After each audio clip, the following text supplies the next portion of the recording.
Broadcasting live from Forward Observer Central Command in Austin, Texas. It's the man always out front on issues. You're listening to Out Front with Mike Shelby.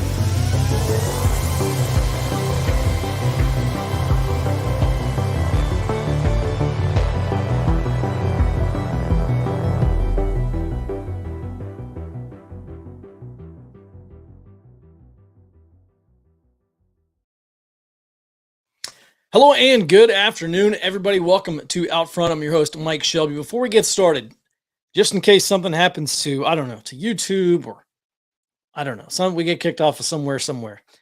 Listen, I have an email list and I've been emailing kind of how-to stuff about intelligence, emergency preparedness. I'm not really big on emergency preparedness stuff. What I'm teaching it anyway, what I'm really big on is teaching about intelligence gathering and analysis at the local level, what you can do to build an area study. And we'll talk a little bit about this today. But in case we get removed from YouTube and other places, go sign up for the email list. It's no spam, not selling you anything from, third-party clients and all that stuff. You can sign up for it at forwardobserver.com/dispatch. And I think Ben can maybe post that link in the comments here for everybody.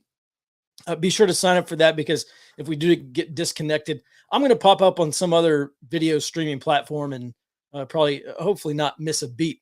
Now, with that said, happy Friday, everybody. We are headed into the weekend. Seeing as how there's no show on the weekend, I want to leave you here with a couple of news stories here.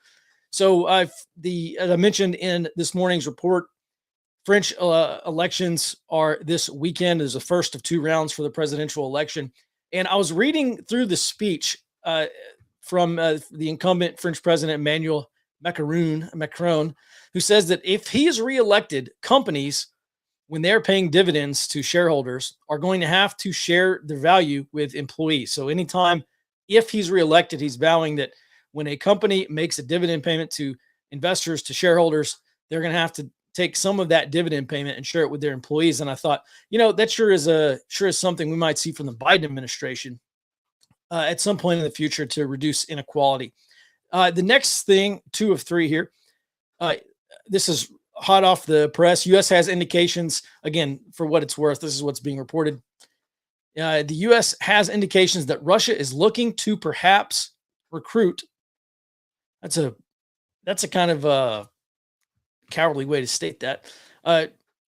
Indications and perhaps, but perhaps recruit. Those are wiggle words, right? We have indications. Okay, sometimes all you have is indications, and then perhaps recruit. That's a wiggle word.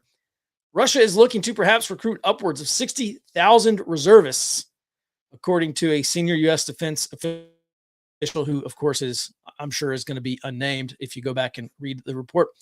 And now here's the big thing. No convictions against 4 men accused of the Michigan governor kidnapping plot. 2 were found not guilty by jury, and the judge declared 2 mistrials after the jury was deadlocked. Pretty incredible, because we heard for years how this is these 4 guys were leading the right-wing revolution, and everyone should be scared of what all these groups are doing because they're going to go bonkers. And 2 not guilty, 2 mistrials, and apparently they're going to have another trial here at some point in the future. All right. With that, today we're talking about how to build a preparedness network. There are first of all, let's start with some kind of ground rules here. Number 1, everybody, just like everyone needs an area study, everybody needs to build a preparedness network. And this is linking up with friends and family and acquaintances, or turning acquaintances into friends on the local level.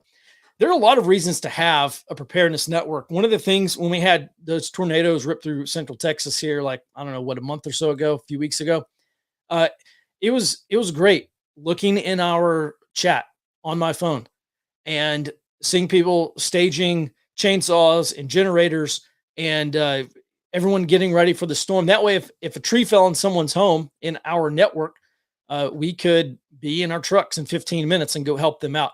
So at a very practical level, this is almost like a mutual aid group, so to speak, where, if someone or someone's grandmother needs help, something happens to one of the members of your preparedness group, well, we we have the ability to spin up and go help these people. And when you have an active network, that becomes a lot easier, not only to respond to those types of emergencies or when someone's in need, but also you have the benefit of a network effect. And now all of a sudden, we have lots of people who may be trying to get their friends and family into this preparedness network. And you grow it and grow it until you start to have political power and influence, social power and influence, economic power and influence, because the more people you have, the more opportunity you're going to create for the group. So there are a lot of reasons why you should start a preparedness network. And I'm going to teach you how I started mine here locally and how we've been able to grow it. The second thing is, just from an intel perspective, people are sensors, right? Everyone in my neighborhood is a sensor. And so when no one is as smart as everyone, that's just a universal truth. No one is as smart as everyone or as anyone. So people are sensors. People in my neighborhood are seeing things, they're hearing things, they're experiencing things. And when those people see something that has intelligence value or may have intelligence value to the group, they can share that. That may be something as common. We've got a guy here locally, whenever he finds discounts on a prepper website or some of these supply websites and, prepper stores and all this stuff, like Big Berkey water filters is a really great example, right? He's dropping the coupon codes and stuff in there and said, oh, they're running a 20% off sale on a water filter, right? And if I need a water filter, that's great. I get to save 20%. So I think at a very basic level, just having more people means you have access to more information. And when we're sharing information, then we all get smarter as a result. And then when that emergency does hit, like that tornado or a hurricane or something, some man-made disaster that's potentially a lot worse than that, now we have potentially lots of people in the community who are observing things and can say and can tell us, whether that's a signal chat or a text message or some other thing on your phone, or picking up a VHF, UHF radio for local communications, hopping on a ham radio, distributing that information to other people. We can share that information. The problem that I think most people are going to have is they don't have a network. So even if they did get information that is potentially that has potential intelligence value to other people, I hear all the time, they say, I don't have anybody in my neighborhood who thinks like me, or I'm having a hard time finding people who believe what I do, or having a hard time finding people who are into preparedness. And I think that's a big problem, because I hear that is probably like the number one problem that I hear. Mike, how do I start a preparedness group? Mike, how do I meet other like-minded people? There's a few places you can do this. Let's start. I hate to get to know people online in this capacity. However, I'll make two exceptions. Pastor Joe Fox over at Viking Preparedness has Viking meetups, and he's got a big channel right here on YouTube. It's called Viking Preparedness. Go check out his Patreon, and it's worth the money to join the Patreon just to be able to see which groups are out there. And it's not like you're exchanging last names and addresses and social security numbers with these people. If there's a Viking meetup somewhere near you, those people probably think like you do and are interested in preparedness. And I think that's a really good way to meet people in the real world, in meet space. The other one is PrepperNet, and PrepperNet's free to join. You can get on there and you can look in your area. I mean, obviously, you can't see like addresses. You can see zip codes. So if there's a lot of dots where you live in your zip code or in surrounding areas, you can join and you can send anonymous messages to these people. And that has been a good way for us here locally to also meet people who are interested in preparedness. So those are two ways you can get started kind of immediately. I'll tell you the next, one thing we've been trying to work on is work with local pastors and do like 30 to 60-minute kind of basic preparedness presentations at churches, because this is return on time, or return on your time investment. It would take me a long time to go to 100 people's homes or 500 people's homes and knock on the door, try to give them a presentation. But if I can find a local church with a pastor who is bought into the message of preparedness and who believes that his congregation and that all Americans or all Christians should be have basic levels of preparedness, then it becomes a lot easier for me to reach 100 people at a time, or 50 or 20 people at a time. Not only are we able to do that and kind of spread the message of preparedness, one of the big things when we're talking about spreading this message of preparedness is that the more people I can reach locally, I'm hopefully rising the floor of dependency, because when less people are dependent on, or when people are less prepared in your community, then we might be able to cure a lot of problems that we otherwise couldn't after or during an emergency. So there's a lot of really good reasons to do this, but start at local churches. Ask family and friends. I've got some basic steps you can take. But by the way, go ahead and drop your questions into the chat, or drop your comments into the chat, and I'll get to them. I want to address one thing, because this always comes up, and that is, someone says, let me find this. Someone says, for these groups and stuff, haven't the feds been infiltrating these groups, and aren't they already kind of aggregating info on preppers to potentially label them as extremists? All right, listen. That is not a reason to not network, okay? I'm not saying this is what you believe, but anytime I talk about preparedness networks or linking up with people in your community, this always comes up. People who believe this are making excuses, and it's stupid. You have to link up with people in your community. If you don't, you will lose. If there is a protracted emergency where things do start to break and we start to see catastrophic failures across the country, if you do not have a community, you're absolutely screwed. That's why you have to build a preparedness network now. You have to start doing these things. And you know what? Maybe nothing happens. Maybe Biden turns this ship around, man. Maybe we go from recession to economic boom, and they pay down the national debt, and all of our problems are erased in this country, and maybe nothing. Dude, my best friends are in this preparedness network now, and I didn't know these people prior to building this preparedness network. And we go hog hunting, we go fishing, we go camping together, we do a lot of things together, and especially for people, and I hear this all the time, people say, well, I don't know anybody around me. And people are not going to seek you out. You've got to go, and you have to embrace your inner extrovert, and you have to go out and talk to these people and build relationships and build friendships with these people. And most people in this audience, I imagine, are concerned about the future. And if you're not doing the things required to give you a better position in the future, then you're wasting time and you're setting yourself up for failure. And we talked about this, a day or two ago, about always improving your position. We talked about that, the mini manual of Urban Defender. And one of the things is always be improving your fighting position. If you're, if you're in Kiev trying to defend against the Russians or whatever. And the message to us, the corollary rule here is exactly the same. You've got to be improving your position. And that means gaining skills and gaining knowledge, improving your access to information. That's a big one. In fact, I think that's one of the biggest benefits of having a preparedness network is you increase your access to information.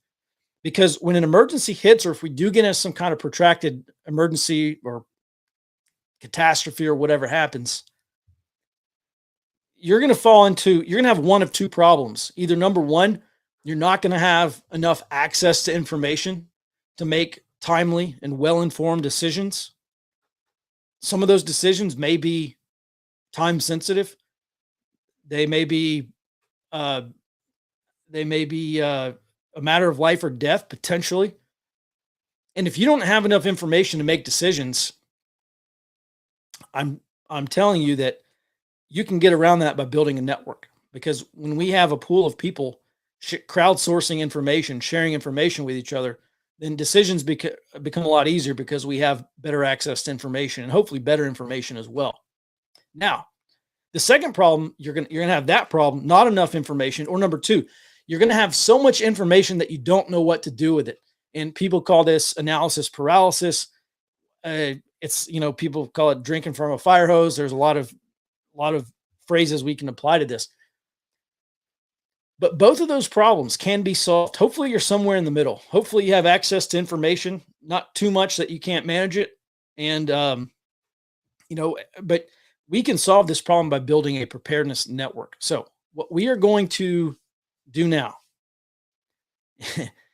someone says that Biden can't turn an ice cream cone around. All right.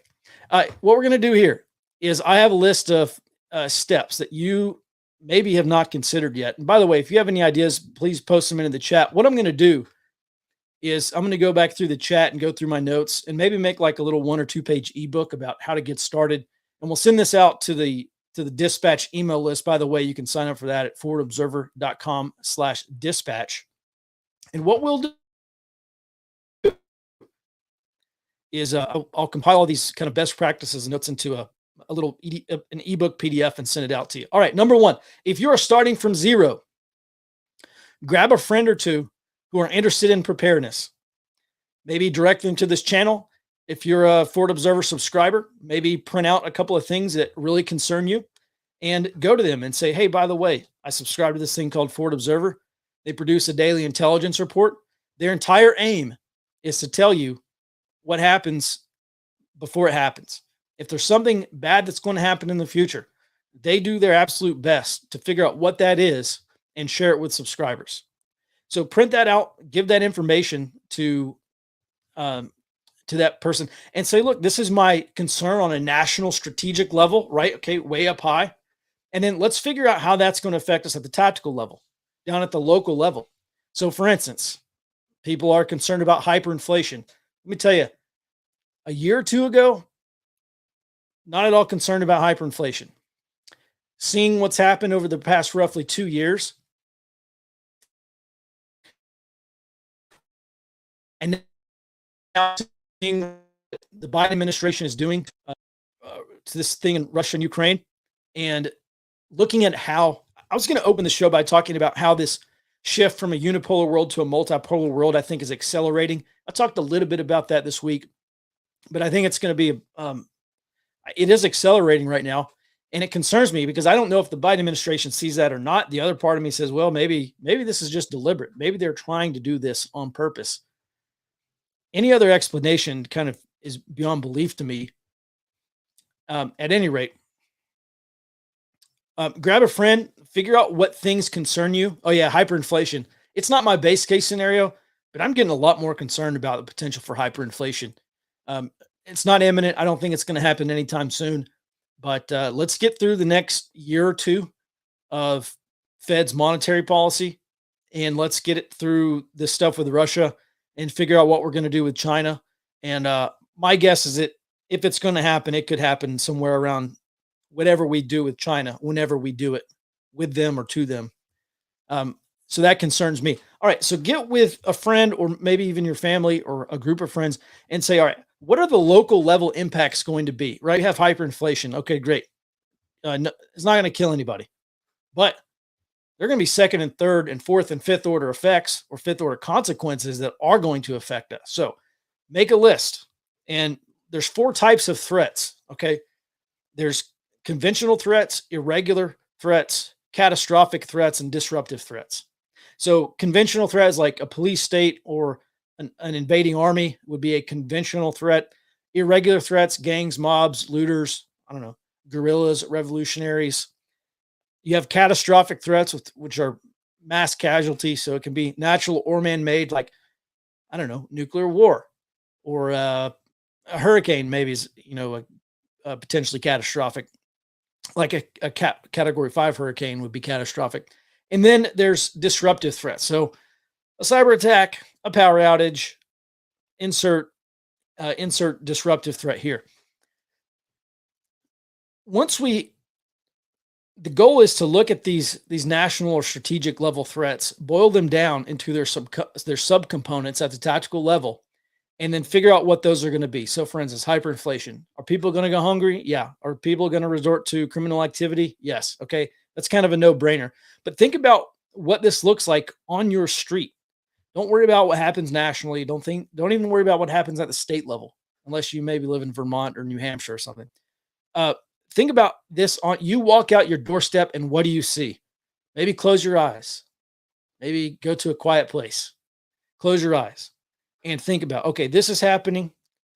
This is happening on the national level. What's happening on my street?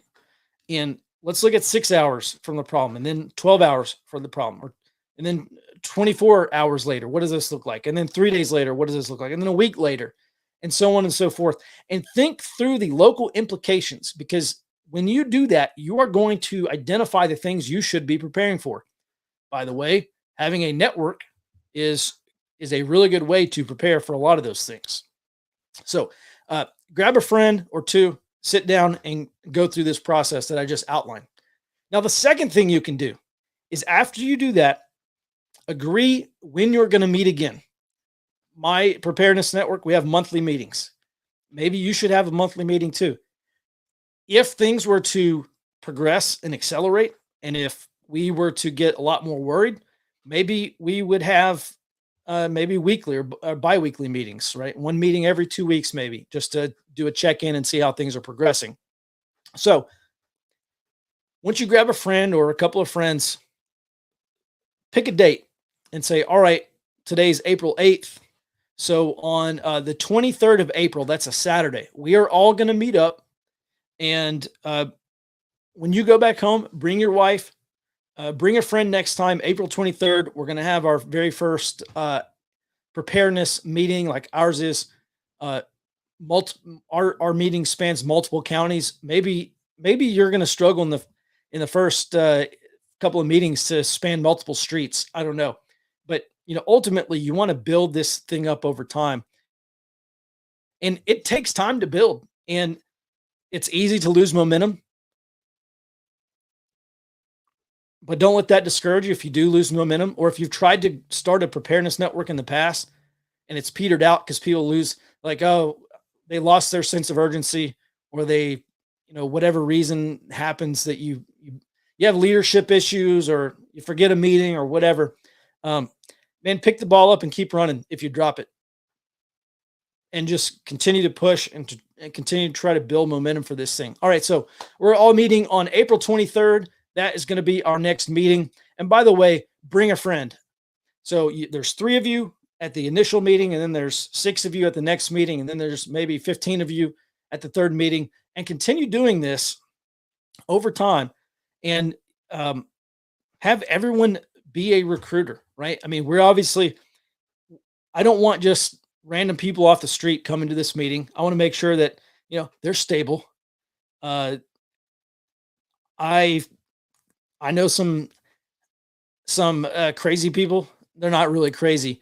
They don't have accurate expectations of the future, right? I don't want to waste time arguing about the flat earth and lizard people. All right. I'd rather those people maybe can come to the meetings, but we're not talking about that stuff. That's what I mean when I say like crazy people.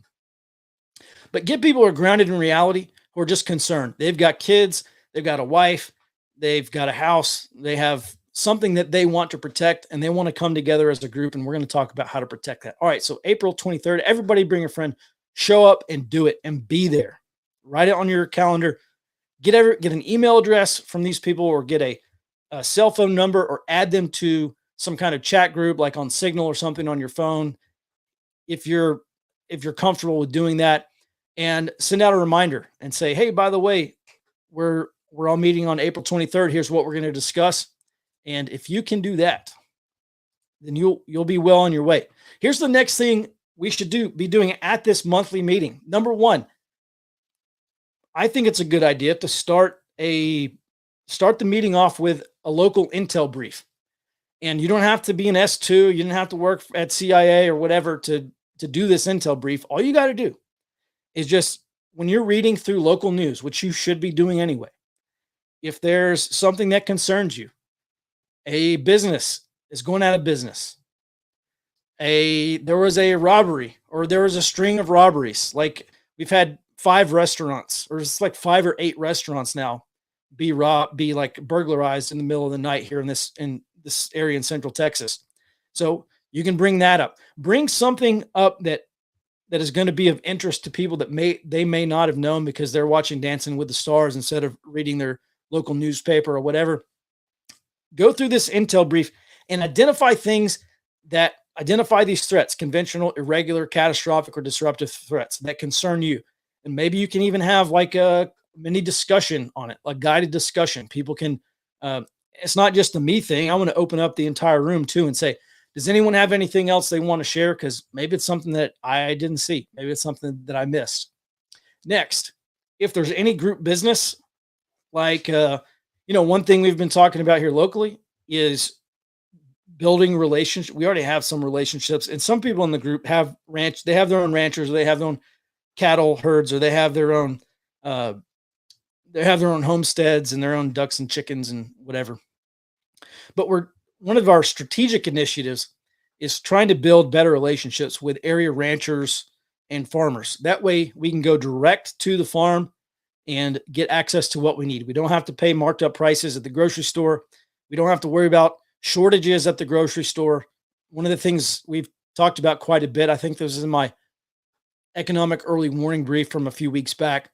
But in a lot of places, beef prices are low right now because there's such a large supply. And so some of these ranchers are not selling they're not putting their cattle on these feedlots and selling them to go, they're holding off. And so if that's the case, you can probably find a rancher who wants to sell you, or who maybe even be willing to drop off one of his steers over at the meat processing facility. At any rate, figure out some strategic initiative, right? Let's figure out, hey, does everyone have a water filter? Does everyone have, water storage, or who needs water storage? All right, well, let's talk about that. And let's talk about how to, next month, or maybe even next week, we're going to have a presentation on water storage, which is the next thing.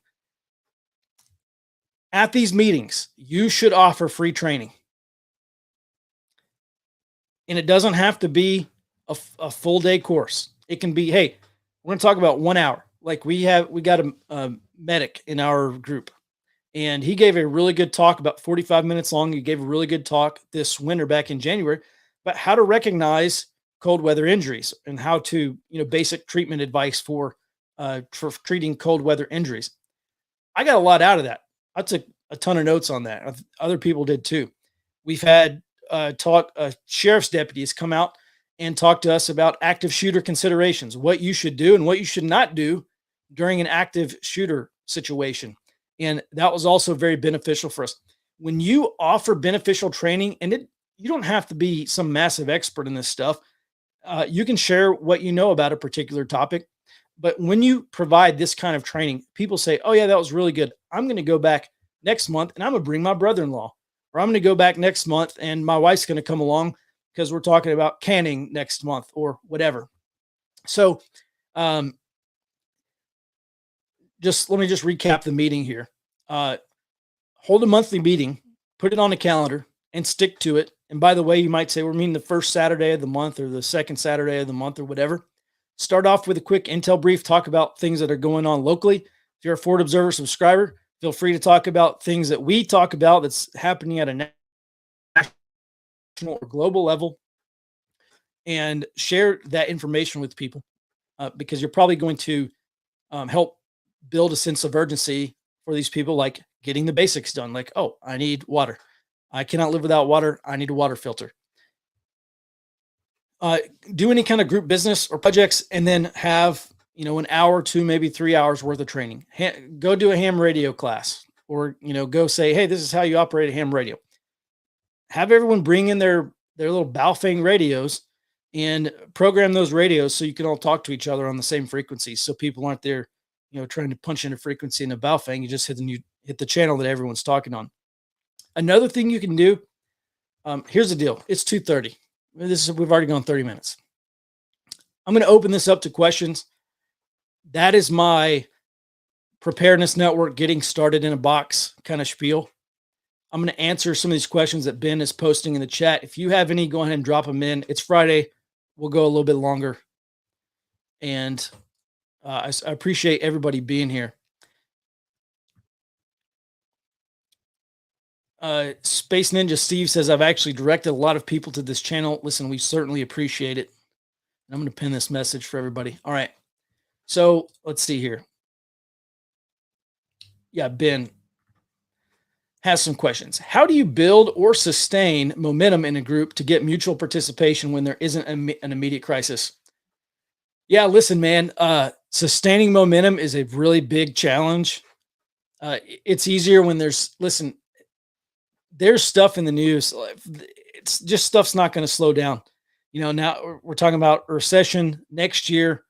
A lot of shorted Goldman Sachs. By the way, one reason why you want to subscribe to our report early warning, which you can subscribe.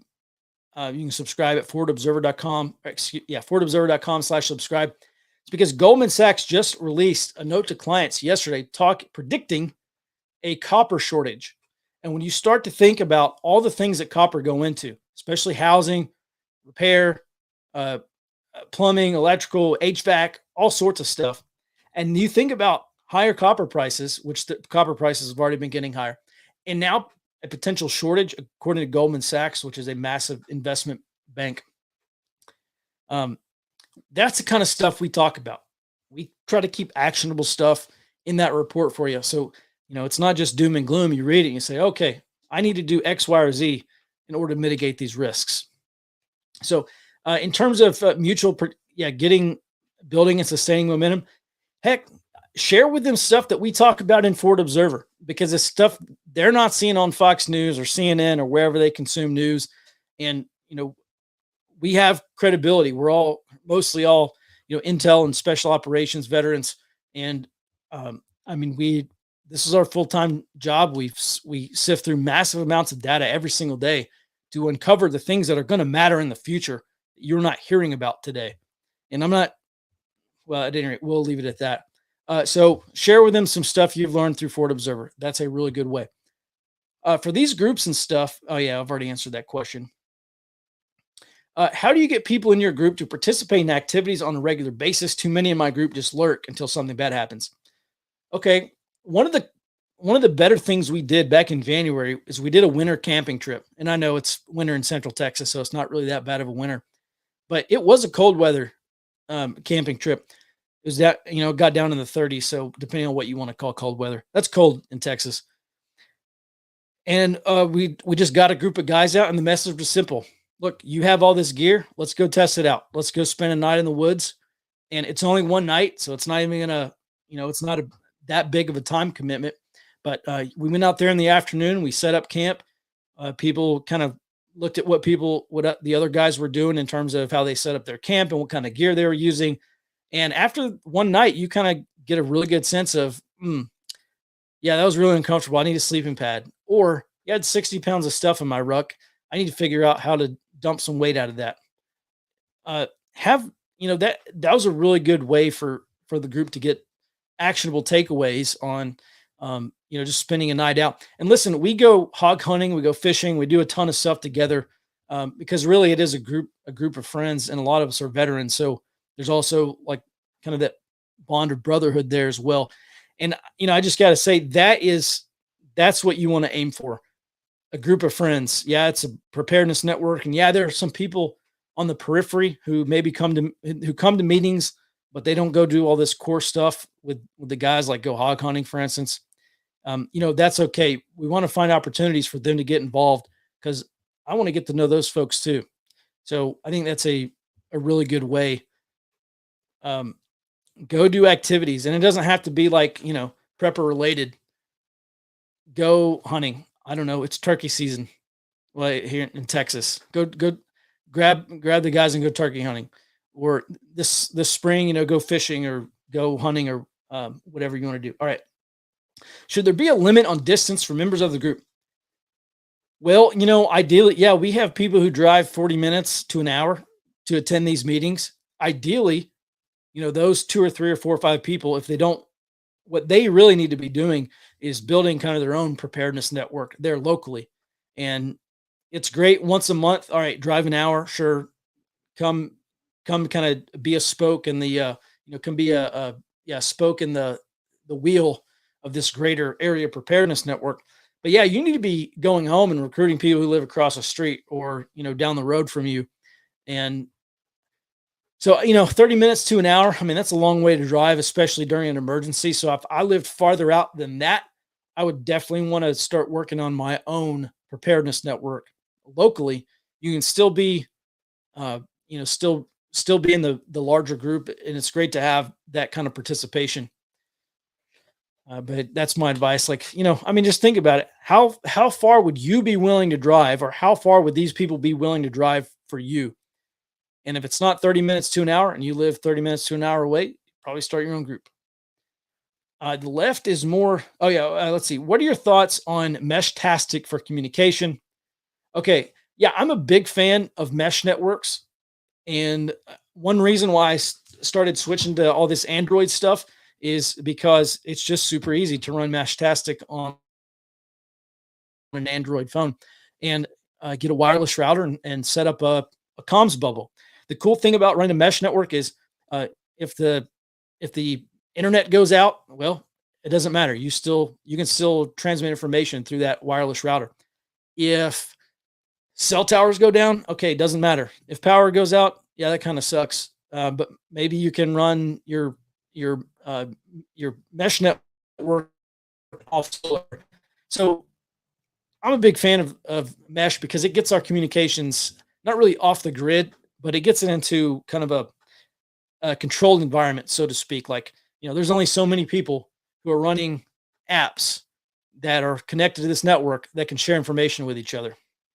Yeah, Meshtastic is just an app that helps you build a mesh network, and maybe we can talk about that on a future show or something. Let's see. The left is more organized. If they did a preparedness group, what would they do?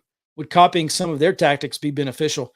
Yeah, the left has preparedness groups. They're called they do these mutual assistance events. They have call trees. And actually, back when I lived closer to downtown Austin, there was actually, so there's this, I think they're a fascist group. They're called Patriot Front. And they went and did like a nighttime march through UT Austin. And it wasn't like 10 or 15 minutes until you had a bunch of these communist groups out there that were protesting and trying to chase them off. And they called the cops and did all that stuff. But in 10 to 15 minutes, they mobilized and they got out there. And I later learned, maybe I knew this before, but they had a text app, basically a phone tree. And they would do text alerts to everybody if they saw someone who they perceived as fascist anywhere in the vicinity of Austin. And getting on those, well, think about doing something like that, right? How can we send out a message to our entire network? And if you're trying to mobilize in support of something, you're absolutely going to have to be able to do that. All right. Let's see. Ben, do you see any other questions or comments? Hyperinflation is going to be by Christmas 2022. Maybe, but I doubt it. How many nations are rationing food? Yeah, I've talked about this on the show. I'll probably have maybe another update for you next week, but price controls or food rationing or limiting exports of food or, other items like, flour and oil and stuff like that. A handful in Europe, probably at least 5 or 6 in Europe right now.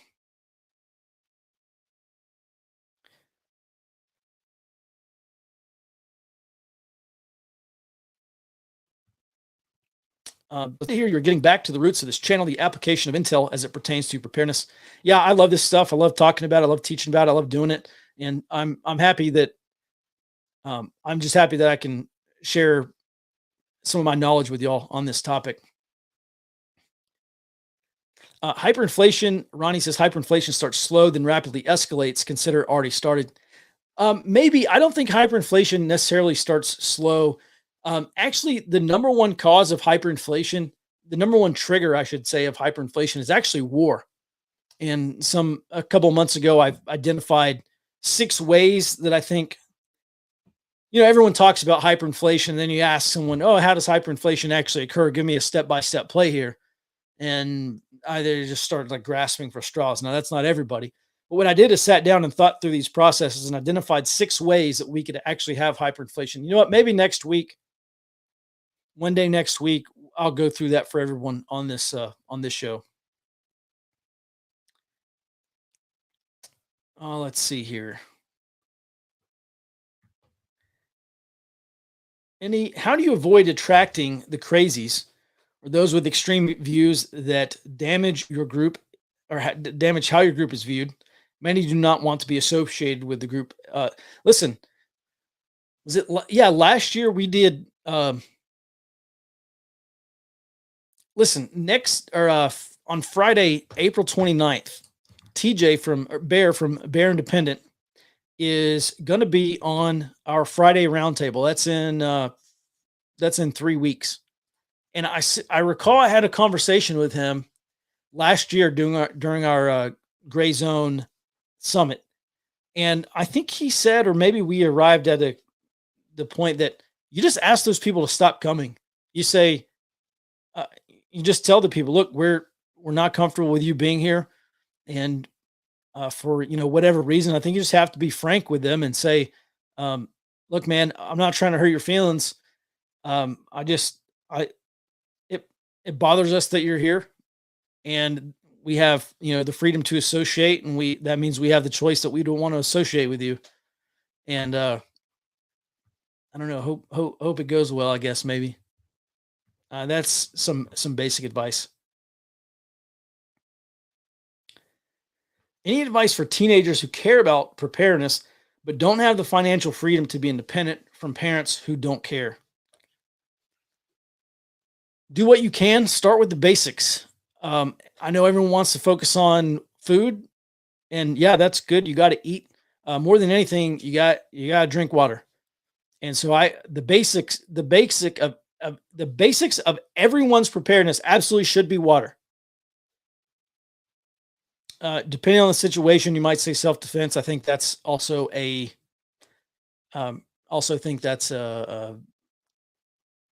good answer, but immediately. But yeah, within the next 1 to 2 days, you're going to need some water, regardless of what you have for self-defense.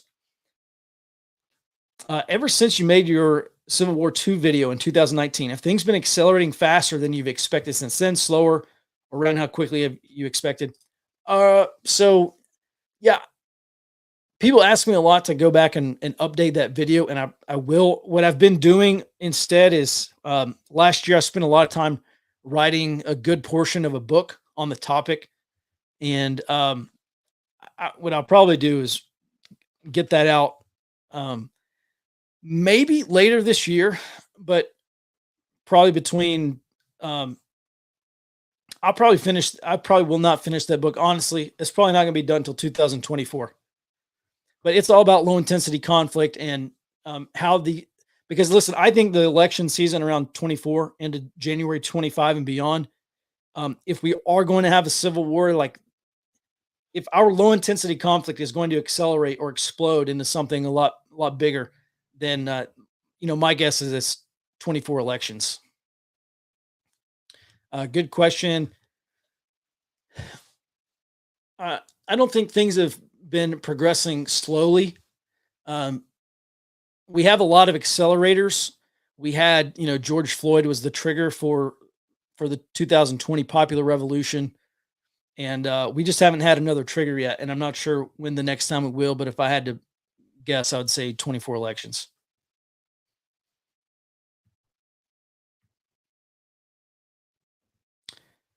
All right.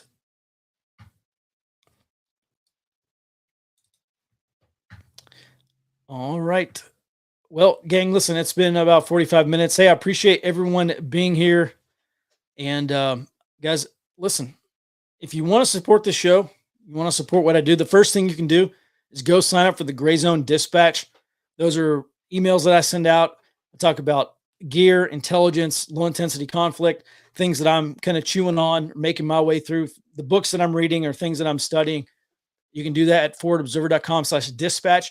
If you want to get access to our early warning intel briefs, you can do that at forwardobserver.com/subscribe. Big thanks to Ben for running the show. He's behind the scenes, doesn't get enough credit. And that's my fault because I so rarely say thank you. But Ben, thanks for running the show, bud. All right. And with that, listen, Dustin will be back on this channel with a daily essay Monday at 9 a.m. We'll be in your inbox shortly before then, and I'll be back on the show Monday at 2 p.m. Central Time. Until then, everyone have a great weekend. Be well and stay out front.